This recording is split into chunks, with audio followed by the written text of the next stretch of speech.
제가 어렸을 때 저의 배꼽이 참외 배꼽이었어요. 이렇게 튀어나온 거. 그래서 엄마한테 물어봤어요. 누나 배꼽은 되게 이쁘게 생겼는데 제 배꼽은 참외 배꼽인 거예요. 그래서 엄마가 누구한테 물어봤어요. 왜 내 배꼽은 참외 배꼽이냐? 그랬더니 엄마였는지 큰 누나였는지 너는 다락방에서 태어나서 할머니가 녹슨가위로 네 탯줄을 잘라서 그래. 그래서 그거를 너무 길게 잘라서 그래. 라고 그렇게 얘기해서 저는 그래서 참외 배꼽이 된 줄 알았거든요. 근데 나중에 저희 첫째 아들과 둘째 아들 태어나는 걸 보니까 그렇지 않더라고요. 길게 잘라도 그건 결국 다 떨어지잖아요. 그래서 누군가가 저한테 거짓말을 한 것 같아요. 왜 그런지는 뭐 다양한 의견이 있더라고요. 참외 배꼽. 지금은 배가 나와서 그런지 배꼽이 쏙 들어가서 이제 배꼽이 잘 안 보이는데 이 참외 배꼽이라는 것이 이제 아니라는 것을 알게 됐어요. 근데 저 때는 이 중간인 것 같아요. 제 주변에 저는 시골에서 태어나서 그런지 몰라도 전 병원에서 태어나지 않고 할머니가 저를 받았어요. 요즘에는 이제 병원에서 많이 낳고 또 여러 성도 여러분 계실 때는 그 산파 할머니들 아니면 동네에서 좀 나이가 있으신 분들 경험이 많으신 분들이 아기를 받았죠. 그런 분들이 좀 전문적으로 된 게 이제 조산소가 됐고 그게 조리원이 됐고 이제 산부인과가 됐잖아요. 근데 오늘 왜 이런 이야기로 시작하냐면 오늘 본문 말씀에서도 산파에 대해서 이야기가 나와요. 애굽왕 바로가 인구 정책, 인구를 통제하는 정책을 펼치기 시작하거든요. 왜냐하면 이스라엘 백성이 자꾸 번성하는 거예요. 그러다 보니까 첫 번째로 어른 남자에 대한 인구 조절 정책을 펼치는데 그게 뭐냐면 과도한 노동을 시켜요. 과도한 노동을 하게 되면 피곤하게 돼서 남자들이 약해지는 거죠, 체력이. 그와 동시에 안전사고에 노출이 되는 거예요. 그러다 보니까 사고로 인해서 상처를 얻게 되고 상처가 치료하지 못하게 되니까 몸이 점점 불편하게 되고 심지어는 돌에 깔리거나 해서 죽는 일이 벌어지는 거죠. 그렇게 함으로 해서 남자 장정의 인구수를 조절하기 시작한 거예요. 그리고 거기에 유아 인구 조절 정책을 펼친데 그것이 오늘이에요. 애굽의 입장에서 노예가 많은 것이 좋을까요? 노예가 적은 것이 좋을까요? 통제만 된다면 노예가 많은 게 좋아요. 왜냐하면 노예가 많으면 많을수록 더욱더 많은 일을 시킬 수가 있잖아요.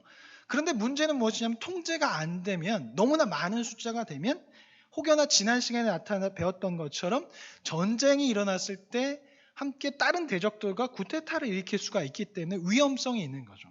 그래서 애굽 왕 바로는 인구 조절 정책을 펼쳐서 노예의 숫자를 알맞게 조정함으로 인해서 나라를 유지하는 데는 도움이 되고 어려움이 없도록 하고 대신에 다른 대적들과 전쟁을 일으킬 만한 숫자는 유지하지 않는 그런 정책을 펼쳐요.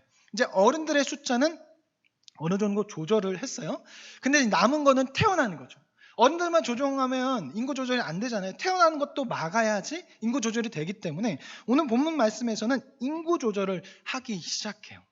그래서 남자아이는 다 죽게 하고 여자아이는 그냥 둬요. 왜 여자아이는 그냥 두냐면 여자아이가 커서 자기네 애굽 사람들과 결혼하면 그로부터 나온 아기는 애굽 사람이 되고 또한 여종을 삼거나 첩을 삼을 수 있기 때문에 여자아이는 살려두게 되는 거죠. 그 정책을 펼치는 것이 오늘 본문 말씀인데 참으로 재미있는 상황이 펼쳐져요.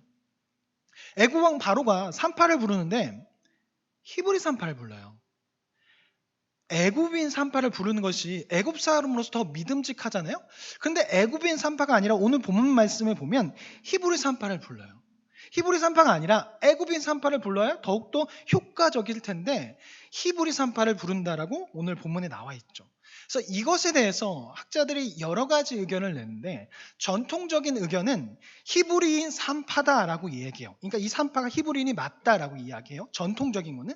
그런데 그거가 다르게 히브리인이 아닌 히브리인을 위한 산파다. 즉 애굽 사람 중에 히브리인만 담당하는 산파가 있었을 것이다라고 보는 학자들이 여럿 있어요. 그런데 마소라 텍스트라는 것이 있거든요. 이게 히브리어 사본인데 그게 가장 표준 사본이에요. 거기에서 뭐라고 나와 있냐면 히브리인 산파라고 나와 있어요. 그렇기 때문에 이것에 대해서 반박하는 학자들이 끝까지 완벽하게 주장을 하지 못하기 때문에 전통적인 주장은 이 산파는 히브리인 산파다라는 것이 전통적인 주장이에요. 그래서 저는 이 전통적인 주장을 따라서 오늘 말씀을 이어가려고 하는데요. 그러면은 왜 히브리인 산파를 애굽 왕 바로가 썼을까를 밝히면 되겠죠. 이것에 대해서 애굽 사람과 유대인, 히브리인이 서로 불가촉 대상, 그러니까 즉 접촉하지 않는 대상이라는 것으로 설명하는데요. 애굽 사람은 도시에서 사는 도시 문화 사람이었어요. 근데 히브리인 이스라엘 백성은 유목민이었어요. 가축을 키우고 털이 날리고 똥을 치워야 하는 그런 민족이었단 말이에요.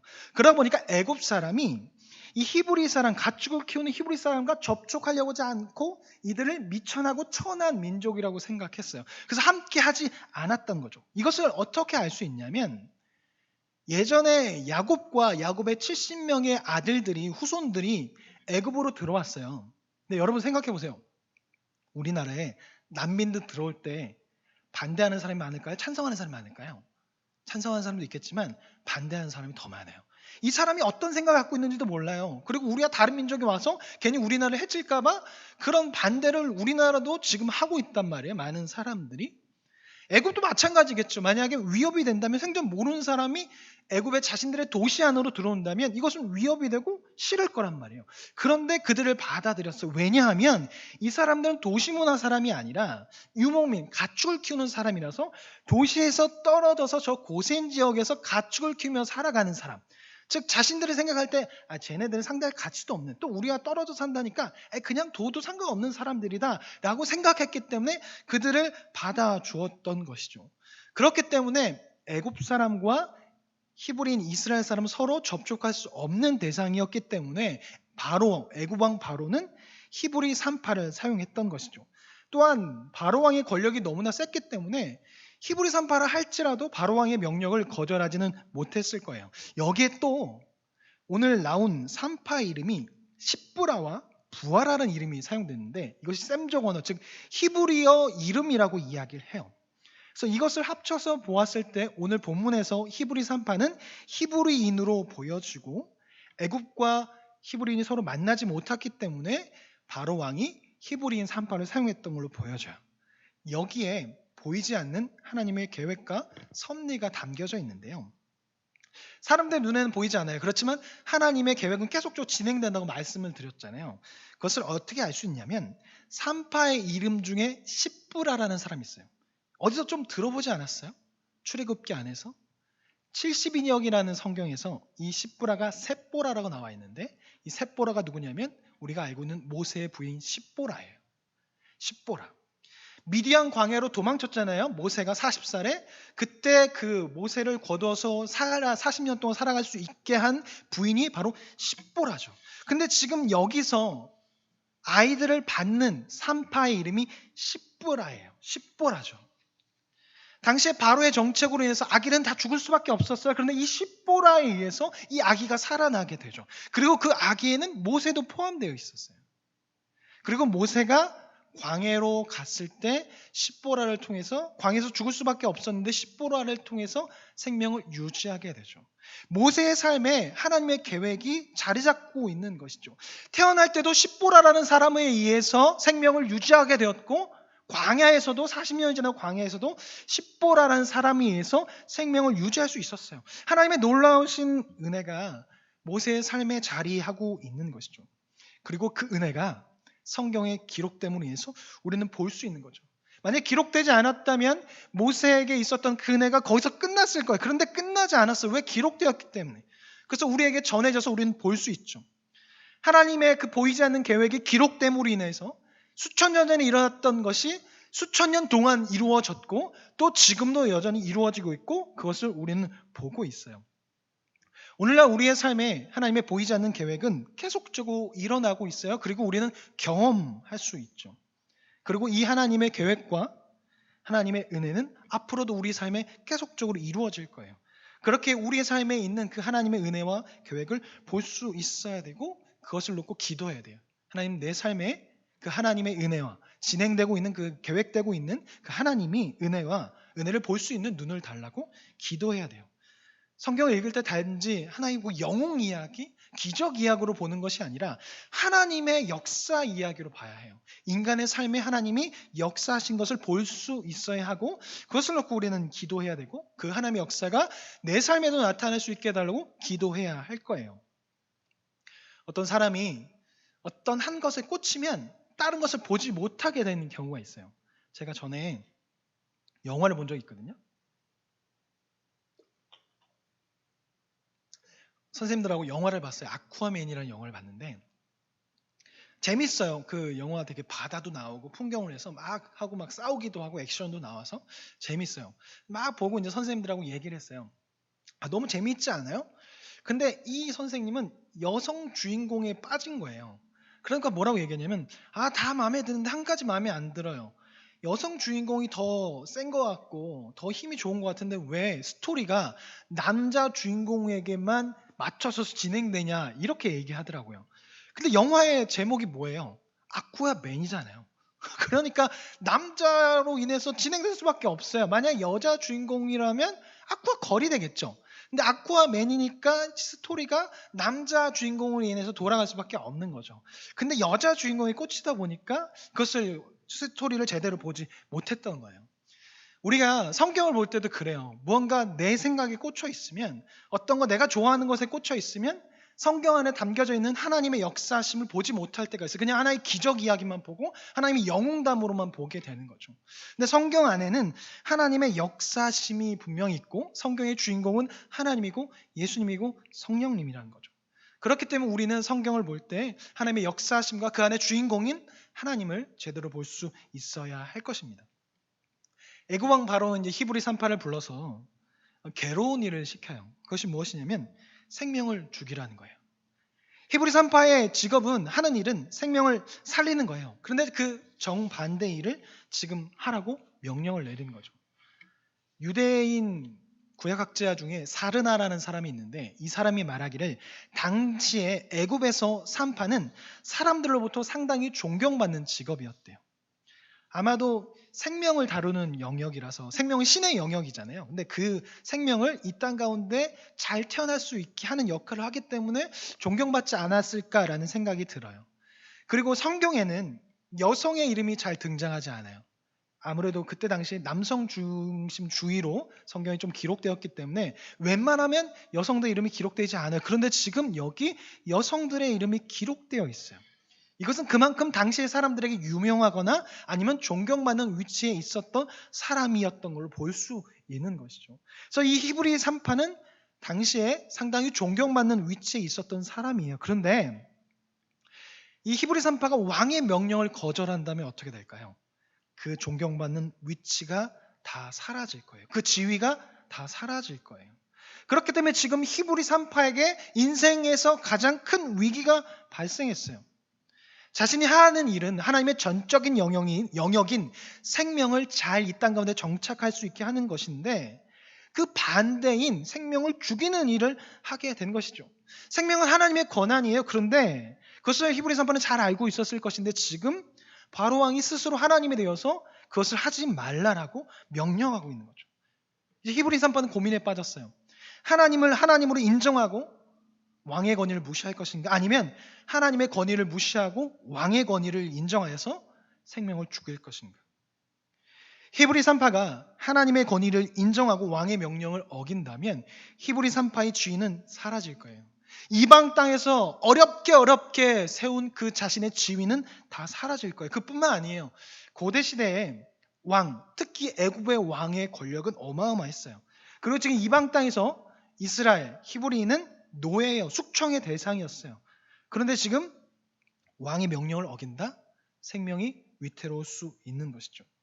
악의 생명을 살리면 히브리 산파의 생명은 날아갈 수 있는 거죠. 그러나 반대로 만약에 히브리 산파가 바로를 하나님으로 생각하고 바로 왕의 명령에 따라 태어난 아기를 죽여버린다면 자신의 목숨과 지위는 유지될 수 있어요. 하지만 앞으로 평생 히브리 산파는 하나님을 하나님으로 섬기는 것이 아니라 바로 왕을 하나님으로 섬기며 살아가게 될 거예요.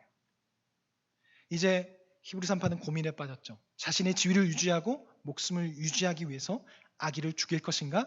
아니면 자신의 목숨과 지위를 포기하고 하나님을 하나님으로 섬기며 하나님을 따를 것인가? 그리고 아기를 살릴 것인가? 갈림길에 놓여 있는 것이죠. 사랑하는 남문교회 성도 여러분, 여러분이 이런 상황이라면 어떤 선택을 하시겠습니까? 이와 비슷한 선택에 놓였을 때 도무지 어떤 선택을 해야 할지 너무나 고민될 때 어떻게 선택하시겠습니까? 사람마다 다를 거예요. 어떤 사람은, 세상의 사람은 고민이 정말 어떤 선택할지 모를 때 무당이나 점집을 찾아갈 거예요. 어떤 사람은 멘토를 찾아갈 거예요. 어떤 사람은 자포자기하고 아휴 그냥 머리 아파 될 대로 되겠지 그냥 포기하는 사람이 있을 거고, 어떤 사람은 하나님 앞에 기도하는 사람이 있을 거예요. 하나님께 물어보는 거죠. 기도를 통해서, 말씀을 통해서. 만약에 평상시에 이런 선택하는 것이 준비되어 있었다면 이런 선택의 시간은 짧아질 거예요. 평상시에 어떤 선택을 할 때 하나님을 생각하고 선택했다면, 평상시에 말씀을 가까이 하고 그것을 내 삶에 적용했다면 이런 선택을 하는데 좀 더 수월할 거예요. 그런데 우리는 그렇지 못할 때가 너무 많아서 이런 선택을 하는 것이 참으로 어려워요. 근데 우리는 답을 알고 있죠. 이런 선택을 할 때 무엇을 해야 돼요? 기도를 해야 하는 것은 알고 있어요. 그런데 잘 안 해요. 잘 못해요. 왜냐하면 평상시에 하나님과 관계가 별로 없었어요. 평상시에 하나님께 묻지 않았어요. 평상시에 하나님의 말씀이 내 삶에 그렇게 관련이 있지 않았어요. 그러니까 답은 알고 있어요. 기도해야 하는 것을 알고 있어요. 말씀을 통해서 그 지혜를 찾는 것을 알고 있어요. 그런데 문제는 낯선 거예요. 잘 해보지 않아서. 그러다 보니까 자신이 없는 거예요. 그리고 기도해도 어쩌다 한 번씩 하니까 들리지가 않는 거죠. 그러다 보니까 믿지 않는 사람들처럼 선택하게 되는 거죠. 그런 선택을 하다 보니까 후회도 되는 거예요. 선택해도 후회되고, 선택해도 문제가 생기고, 선택해도 만족감이 생기지 못하는 거죠. 오늘 본문 말씀에서 산파는 어려운 상황에서 하나님을 선택하죠. 하나님의 권한을 인정해요. 우리 오늘 읽은 말씀 중에 17절 말씀을 같이 한번 읽어보겠습니다. 출애굽기 1장 17절 같이 읽어볼게요. 자, 시작.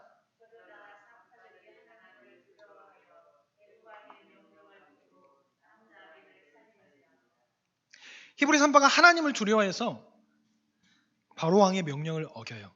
여기서 두려워하다는 히브리어 야레가 사용됐는데 우리가 알고 있는 경외하다라는 의미가 있어요. 히브리 산파는 하나님을 경외함으로 인해서 바로 왕을 하나님을 생각하지 않고 하나님을 하나님으로 섬기기로 생각하기로 한 것이죠. 하나님을 경외함으로 하나님의 권한을 인정하면서 믿음의 길을 선택한 거예요. 이 선택을 함으로 인해서 모든 것을 이룰 수 있었거든요.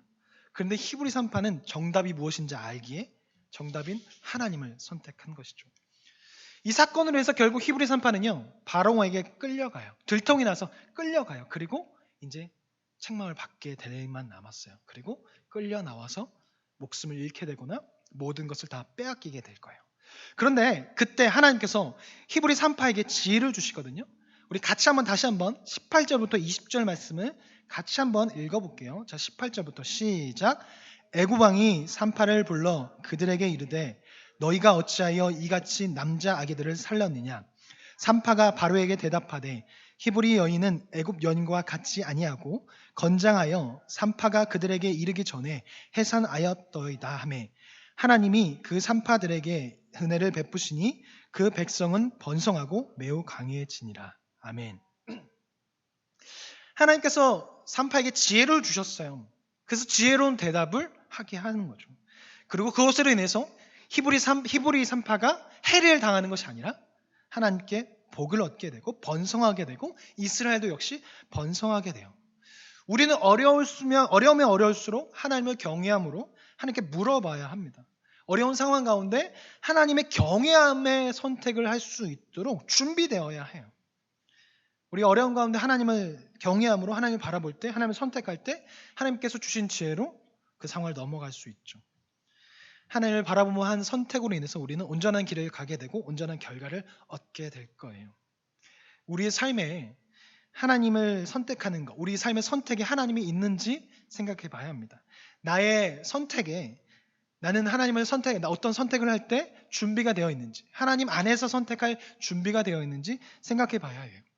우리의 선택이 자녀들의 선택이 될 거예요. 우리의 선택이 다음 세대의 선택이 될 거예요. 왜냐하면 다음 세대와 자녀들은 우리의 선택을 보고 자라거든요. 저희 아버지 어머니가 하는 선택을 보고 저는 자랐고 저는 지금 그것을 따라 선택하고 있는 거예요. 우리의 선택이 우리로서 끝나지 않아요. 자녀들에게 건너져요. 그리고 다음 세대에게 건너지게 되죠. 그렇게 우리의 선택 안에 하나님이 들어있는지 생각해 봐야 합니다. 많은 사람들이요, 큐티의 중요성을 이야기하거든요. 그런데 많은 사람들이 그만큼 큐티를 하지 않아요. 큐티의 중요성을 모르는 거죠. 큐티를 왜 할까요? 말씀을 읽고 그것을 삶에 적용하는 것인데 우리는 하나님의 사람이라고 말해요. 하나님의 사람답게 살기 위해서는 그 성경 안에 담겨져 있는 내용을 알아야 돼요. 그리고 믿어야 돼요. 그래서 성경을 가까이 해야 하는 거죠. 우리의 정체성이 하나님의 사람이라면 그 정체성을 지켜주고 알려주는 성경을 가까이 두고 읽어야 돼요. 근데 만약에 내가 하나님의 사람이에요 라고 말하면서 성경을 가까이 두지 않는다면 마치 이런 것과 같은 거예요. 나는 동물 복지를 신경 쓰고 동물 애호갑니다 라고 말하면서 보신탕 먹는 것과 똑같은 거예요. 그러면서 보신탕 먹는 것이 동물 복지와 관련된지 저는 몰랐어요. 이렇게 말하는 것 똑같은 거예요. 하나님의 사람이라고 말하는데 성경을 가까이 하지 않는다? 하나님의 정체성, 하나님의 사람이 살아가기 위해서 필수적인 것이 성경인데 거기에 담겨져 있는데 가까이 하지 않는다면 이것은 지금 좀 전에 이야기한 것과 똑같은 것이죠. 우리는 큐티를 통해서 말씀을 읽음을 통해서 은혜를 받을 수 있고 또 하나님의 말씀을 들을 수 있어요. 그런데 또 중요한 게 무엇이냐면 큐티를 통해서 매일매일 내 삶에 말씀을 적용하는 거예요. 그것을 통해서 매일매일 내 삶에 하나님을 선택하는 거죠. 그래서 그것을 통해서 어려운 선택하는 그 순간을 대비하는 거예요. 매일매일 큐티하는 것이 해도 티가 안 날 수 있어요. 하지만 그것이 쌓이고 쌓이면 어려움의 선택의 순간이 왔을 때 선택할 수 있는 거죠. 왜? 지혜가 쌓였거든요. 대비할 수 있는 힘이 생겼거든요. 그렇기 때문에 우리는 하나님의 말씀을 가까이 하고 그 말씀을 매일 삶에서 적용해야 돼요. 그런데 우리의 삶에는 말씀이 너무 멀리 있어요. 그러다 보니까 하나님을 안에 두고 선택하는 것이 쉽지 않고 어떤 것이 하나님과 관련된 선택인지 모르는 거예요. 그러니 선택하기가 쉽지 않죠. 그렇게 우리가 지금 가장 먼저 해야 할 것은 하나님의 사람이라면 말씀을 가까이 두고 그것을 내 삶에 적용하는 거예요. 그것이 시작될 때 우린 어려움에 선택할 수 있는 힘이 생길 수 있는 거죠. 구약학자인 폭스는 이렇게 얘기해요. 제가 읽어드릴게요. 하나님에 대한 두려움은 사회적인 제재가 존재하지 않으므로 효과적이지 못할 때조차도 올바른 행동에 동기부여를 제공하기 때문에 가치가 있다라고 말해요. 이게 뭐냐면 우리 하나님의 말씀을 하나님을 경외함으로 하는 것들 어떤 행동을 우리가 안 한다고 해서 우리에게 뭐 어떤 일이 생기나요? 기도 안 한다고 무슨 큰일 생기나요? 말씀 안 본다고 큰일 생기나요? 그런 거 벌써 우리 했겠죠. 아무 일도 생기지 않아요. 근데 하나님을 경외함으로 한다면 그런 제재가 없어도 기뻐하며 살 수 있다는 거예요. 기쁨으로 그것을 하게 되고 그것을 위해서 하나님과 가까워지기 때문에 경외함을 하는 것은 그만큼 가치가 있다는 거죠. 또한 경외함으로 하면 이거 우리가 하나님을 경외함으로 하나님을 선택한다고 우리의 사회적 가치가 올라갈까요? 안 올라갈 수도 있어요. 성경 말씀처럼 복을 얻어서 가치가 올라갈 수 있지만 그 가치가 안 올라갈 수도 있어요. 그 가치가 20년, 30년 후에 올라갈 수도 있어요. 아브라함처럼. 그런데 하나님을 경외함으로 하는 선택은 그런 거 없어도 충분히 기뻐할 수 있다는 거. 왜? 하나님을 경외함으로 했기 때문이죠. 그렇기 때문에 우리가 하나님을 경외함으로 하는 선택은 그만큼 우리에게 너무나 큰 것이 돼요. 어떤 사회적 가치가 올라가지 않을 수도 있어요. 하지만 그것을 선택함으로 인해서 하나님의 사랑을 경험할 수 있어요. 축복을 경험할 수 있어요. 그리고 그것을 인해서 우리의 믿음은 성장하게 될 것이고 우리 안에 하나님의 나라는 더욱더 확장될 거라는 것이죠. 그렇기 때문에 우리는 우리의 선택 안에는 하나님이 포함된 선택을 해야 하는 것이죠. 우리 삶에 하나님이 포함된 선택을 할 때 우리 삶에서 더욱더 넓이, 더욱더 많은 하나님의 나라를 경험할 수 있게 될 것입니다. 우리의 선택에 하나님을 경외함으로 인해서 하나님의 말씀이 적용된 선택을 할 수 있었으면 좋겠습니다. 같이 좀 찬양하고 기도하겠는데요. 아까 불렀던 찬양 부르고 같이 기도하겠습니다.